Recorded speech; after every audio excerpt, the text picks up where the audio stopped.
अभी आर्यन भाई ने शुरुआत करी, भारत माता की जय। बच्चों, मेरे से सब लोग छोटे भी यहां बैठे हैं, बड़े भी बैठे हैं।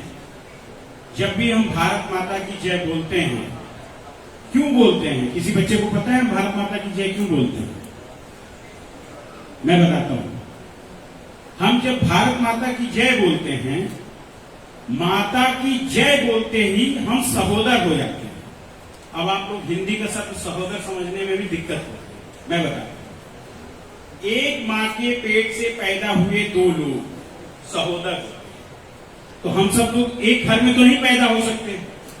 इसलिए हम भारत माता की जय बोल के आपस में बोध ये करते हैं कि हम भारत देश के मूल में रहते हैं और हम भारत में रहने वाले एक दूसरे के भाई बहन हैं। इसलिए हम लोग बोलते हैं भारत माता की जय। उससे हम भाई बहन बन जाते हैं। मित्रों, आज मेरे नौजवान साथी हैं जो कल भारत का भविष्य है। कृषि विषयों पे बताना, कृषि से संबंधित क्या तकलीफें हुई, क्या उत्थान हुआ, क्या पतन हुआ, इसको समझने में अभी आपको 5-7 साल और लगेंगे, जो मेरे छोटे भाई बहन पीछे बैठे हैं।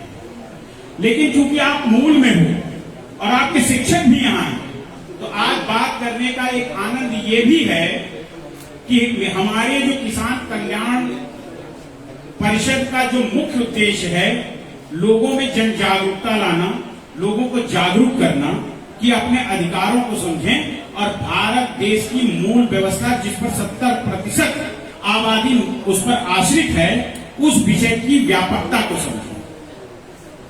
तो मेरे बच्चों, आर्यन की एक बात बहुत अच्छी लगी आज। आर्यन ने अपने मूल स्वभाव को बताया कि आप अन्न के दाने को बिल्कुल बर्बाद ना होने दें, क्योंकि उसके पीछे एक किसान की 3 महीने की, 8 महीने की, 6 महीने की मेहनत होती है।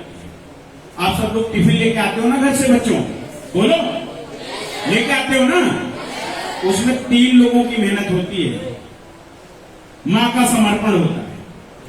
मां का वो समर्पण होता है कि जब वो आटा गूंथती है, चावल बनाती है, या जो भी आपके टिफिन में देती है, तो संरक्षित करती है अपने समस्त गुणों को, और वो उस खाने में आपके लिए वो देती है कि मेरा बच्चा सुदृढ़ होगा। क्योंकि डीएनए पॉलिसी तो जानते हो ना आप लोग, अभी आगे पढ़ोगे भी, तो उसमें जो हम सोचते हैं वो हमारे दिलो दिमाग में और रक्त कणिकाओं में वो बहता है।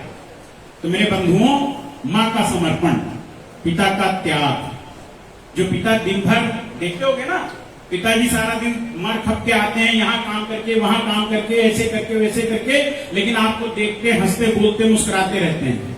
तो पिता का त्याग होता है और एक अदृश्य ताकत होती है। वो अदृश्य ताकत जानते हो किसकी होती है? स्कूल की बस से आते जाते कभी देखा है, बहुत गर्मी होती है और आप लोग एसी बस में होते हो, तो किसान लोग खेत में काम कर रहे होते हैं, देखा है बच्चों आपने?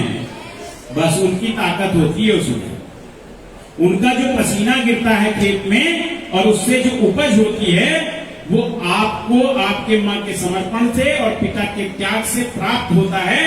इसलिए आप ये मान के चलो कि जब आप भोजन ग्रहण करते हो तो 3 लोगों का आशीर्वाद आपके साथ निरंतर चलता है।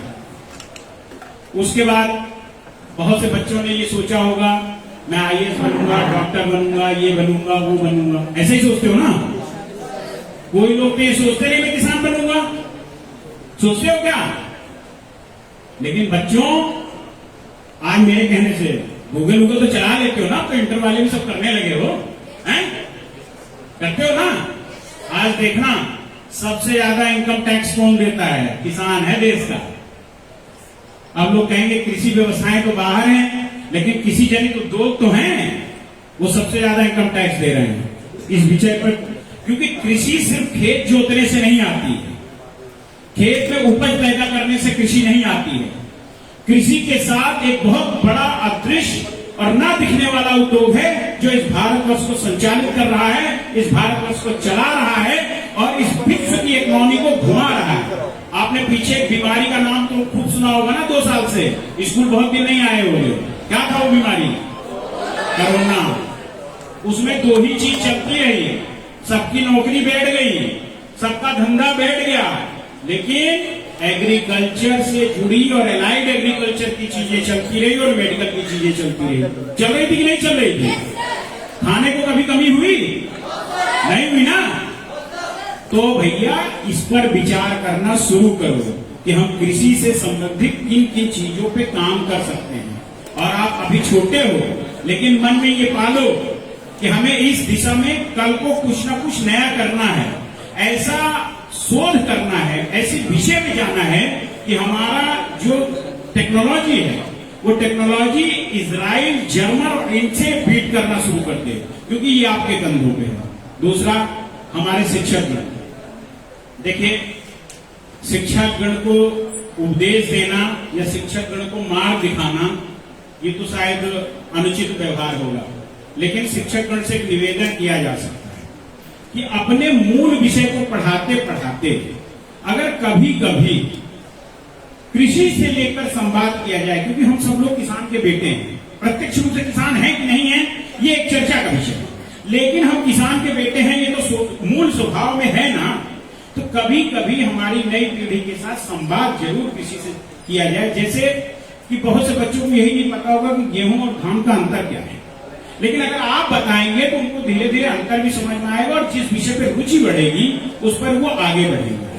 तो मेरे मित्रों, मेरा सिर्फ आज यही एक संदेश था अपने नौनिहाल भारत के आने वाली पीढ़ी को। और क्योंकि कवि सम्मेलन अपने उत्कृष्ट दिशा में बढ़ेगा और इन कवियों के सम्मान में मैं सिर्फ इतना कह सकता हूं, क्योंकि गंगा के दोआब से ही आते हैं सब, बुद्धिमत्ता तो गंगा के पानी में ही है। और मेरा आपका नाता इसलिए भी है कि आप भी गंगा किनारे वाले, हम भी गंगा किनारे वाले।